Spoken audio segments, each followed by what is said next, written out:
Hello my friends, how are you? My name is Juan, this is Elias from FIFA Trading Desk. Let's see now the Bitcoin chart.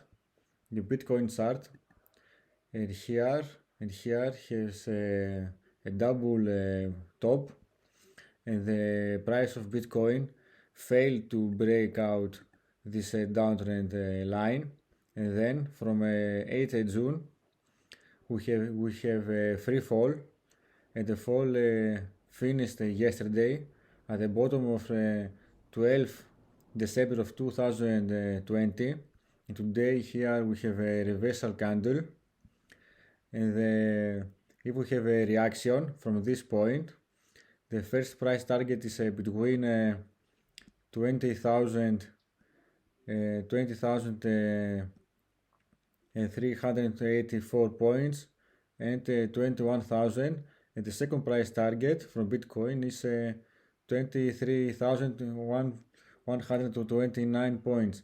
If this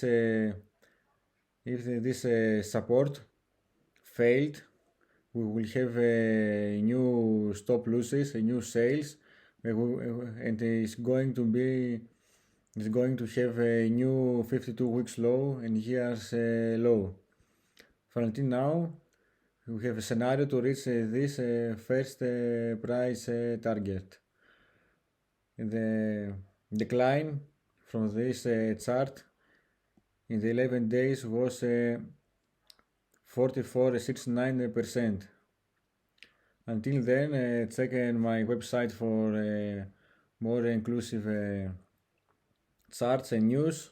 Subscribe to my channel. Goodbye.